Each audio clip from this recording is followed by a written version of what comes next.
let's talk transfers. And of course, Aleksandar Mitrovic, Jack, some more news broke. And I kind of had there was this kind of calm before the storm with Mitrovic over the weekend. You know, he played, he celebrated, he kind of felt a bit back in the fold. I was like, feels like something's brewing, but I don't know what. Fabrizio seems to be doing an hourly tweet about Mitrovic at the moment. The latest is that Al-Hilal have made a £46 million bid, which feels weird to me. Still feels like under this reported 52 million that apparently is the number. We have no idea at this stage, other than it feels like another bid has definitely come in. Yeah, I think Fulham will reject it. I think the Fulham will hold for the amount that they say. And we've just seen Al-Hilal sign Neymar. We've just seen them make a bid for Kylian Mbappe that was worth north of 300 million euros. So I don't see why, at this point, Fulham would accept a bid for anything lower than the exact price that they want for Aleksandar Mitrovic, because it's not like they're sitting here going, you don't have the money, so we'll have to cut you a bit of slack. There is clearly the money there. I think Fulham will hold for the fee that we want.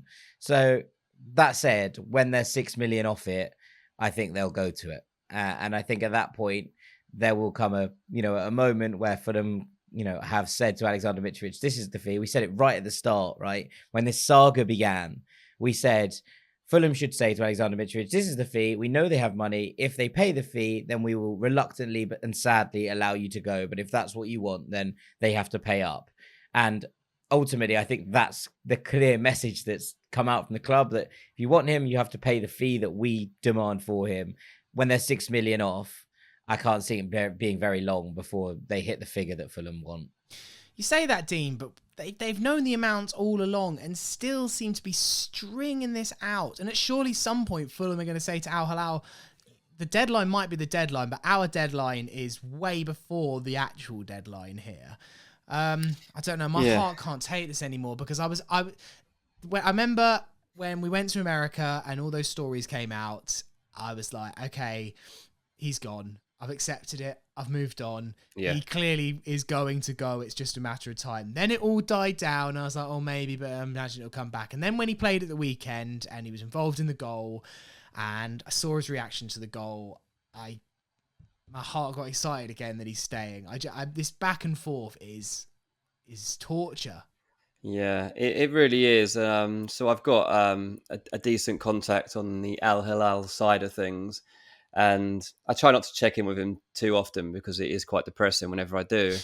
But, mate, he seems absolutely adamant that Mitro's joining Al-Hilal on a 3-year deal and it's all done. Like, he's certain. He's as close to certain as I've ever heard anyone talk about a transfer going through. He admits that it's not actually done, but he's like so sure that all the pieces are there and that it's going to be there, that Mitro's going to join and he's going to be a big success in Saudi Arabia. And, he just falls short of starting the party basically. And I'm like, oh, this is really annoying how confident you are. And you have been for basically a month now that you're going to get your man. Because like you, I've been through waves and I've said to Jack, I was like, oh, you know what, mate, I think actually it's past. And there was a moment when this guy actually did say to me, it's like, look, they're not going to pay more than £40 million. Like, there's just this reluctance to do that on pretty much any transfer, to be honest, not just the Mitro one. Like, these Saudi Arabian teams, they're willing to line players' pockets, but they're not especially keen to go and line the pockets of European football clubs all over the place. And that's partly because, these players who are being given huge contracts are encouraged to reinvest some of that money within Saudi Arabia. So that's part of most of the deals that come about here.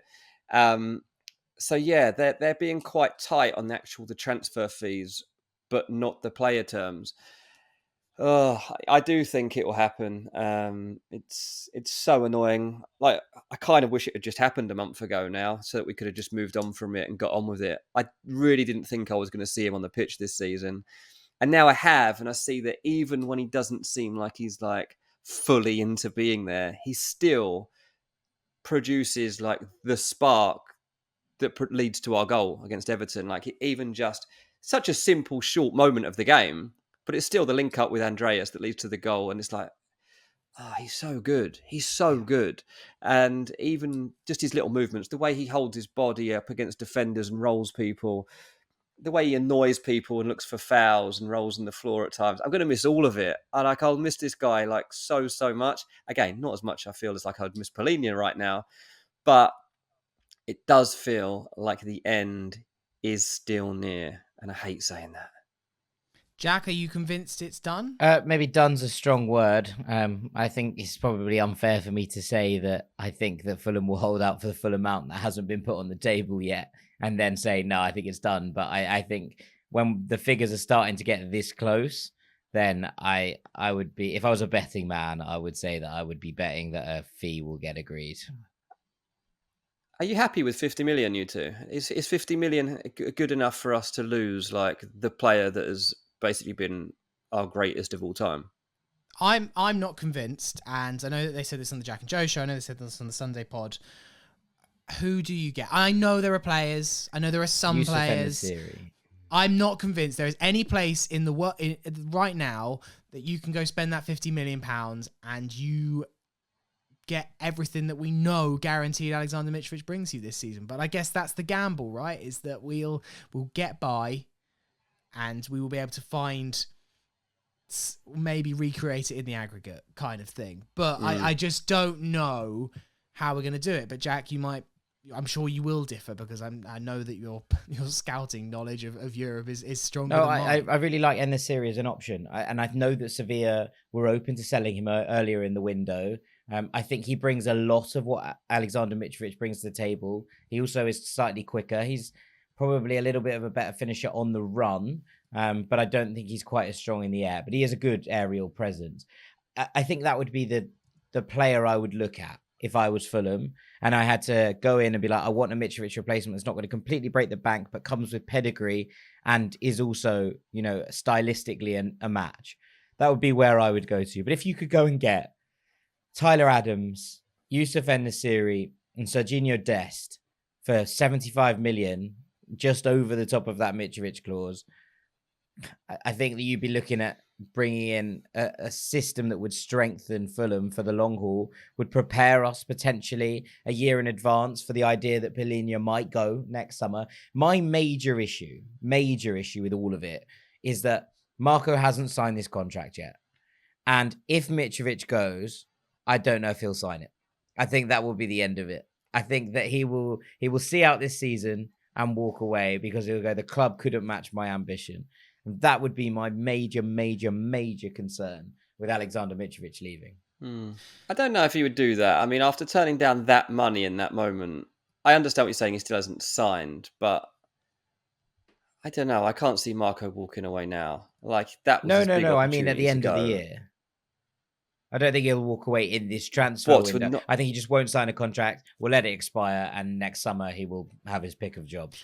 I mean, I guess in some ways that is next season's problem. It is. Like, for now, it's just and that's also assuming we don't do well. Yeah. Yeah, and you never know. We might sign someone great who fixes all the problems, and we kind of go, Aleksandar who? I don't think that'll happen, but I guess you never know. My fear is, Dean, and you can see it so plainly with West Ham right now, is people are going to know we got that money up front. People are going to know we have it ready to spend, and having the money is not the same as convincing a player to join. And all the struggles that kind of Liverpool are having, they've got the money to spend. It's no guarantee, and we could.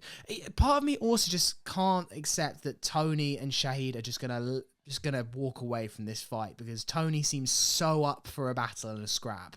Yeah, he does. You're right. I feel like there is an alternative way around it. Like once Mitro goes, you can be cautious about replacing him right now, but look to replace him in January, and it gives you a bit more time to find the right fit and also to let things settle down and then look for exactly the right player at a better price. Like if you think of what Tottenham are doing right now, Tottenham aren't running into the market looking for a Harry Kane replacement. They're using Richarlison and trying to make the most of that, and also looking at Son as an alternative option that they'll use as a striker, while also looking at a guy, Gift Urban, who's a 21-year-old emerging talent who they're going to bring in and see, or try to bring in and see what he could bring. And I'm like, well, that might not be a bad approach. I mean, if you think Tottenham, for example, the last time when they lost Gareth Bale, spent £86 million on 7 players, whatever they did, and only one of them was any good.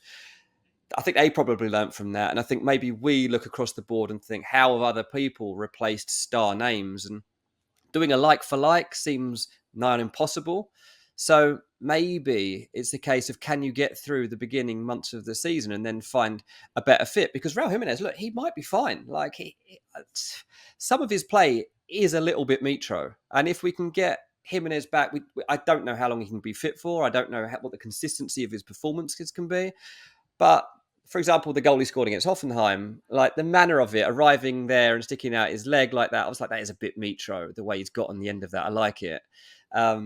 So and let's not forget, he was inches from getting the winner on Saturday, and that was a really good effort as well. Like he had no real right to score from there. Obviously he didn't, but he came about as close as you can get. Yeah. I mean, Jack, also I guess one thing to consider for Fulham, we still have 2 domestic loans. And so we have those in the back pocket, and that might be the way we go in the short term. I wonder if Fulham, now that Chelsea have looked to strengthen their squad and seem to have a depth on depth, have a little look at Armando Broja, because he was excellent when he was on loan at Southampton. He is a similar profile of striker to Mitrovic, again, a little bit more pace.